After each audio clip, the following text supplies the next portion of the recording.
Hello and welcome to Tips and Tricks for Microsoft Live at EDU. My name is Evan Archella and I'd like to tell you a little bit more about Microsoft Office web apps in SkyDrive.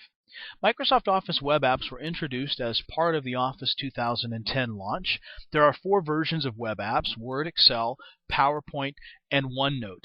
Each of those will allow you to edit those file types directly within the browser without having to have the full client application installed on your machine. We used Word as an example in our first Microsoft Web Apps screencast.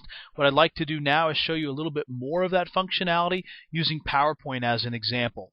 Here I have a PowerPoint file that I've uploaded into my SkyDrive. If I click on the name of this file, it will take me into the read mode of the Microsoft Office web app. This will give me again a full fidelity view. Just like in Word, this slide is going to look exactly as it would look if I was running the full version of PowerPoint.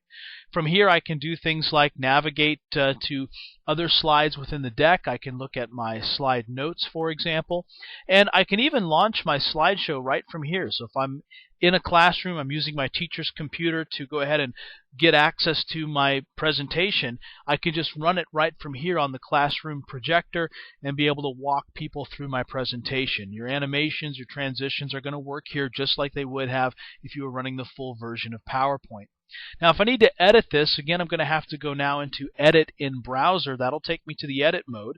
If you're familiar with the 2007 or 2010 ribbon interface, this is going to look very familiar to you. You have the ribbon across the top, the command tabs. You can do things here like adding slides. You can pick a slide layout. Of course, you can put in whatever type of text that you want to put in, format that text. You can even insert items, like for example a picture that I may have on my local hard drive. I could add that straight up here into the presentation. You'll see I have Picture Tools. This is a contextual command tab just like you'd see in the full application. I can select a picture style and apply it to this picture. Now if I go back over to the Home tab, you'll see an opportunity to open this in PowerPoint. So if I needed to do something here that I wasn't able to do within the browser, if I have PowerPoint installed locally on the machine, I can go ahead and open this in PowerPoint and be able to take advantage of the full capabilities of the PowerPoint application.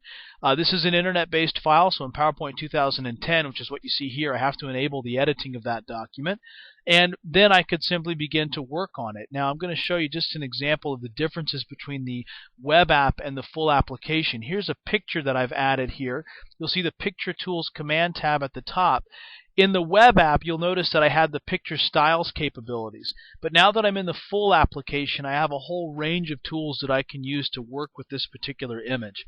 One of the things that I like about 2010 in particular are the new artistic effects that they've put in, where you can take a photograph like I have here and you can make it look like a watercolor or a sketch or a pencil drawing, and you can do that just by selecting the one you want and just clicking it. That artistic effect is automatically applied to that photograph.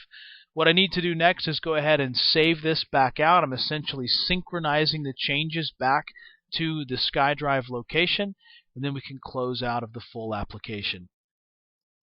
Let me give you some resources to think about. We have some URLs here for some of the Live at EDU sites if you want to learn a little bit more about the program. Help.outlook.com is a great place to go for Outlook Live information if you want to learn how to do things in the Outlook Live solution that's part of Live at EDU. And if you go to Bing, do a search on Office Web Apps Product Guide, you'll actually get a very detailed document that will give you a breakdown of all the different features that are available in each of the Microsoft Office web apps. I look forward to having you on another screencast.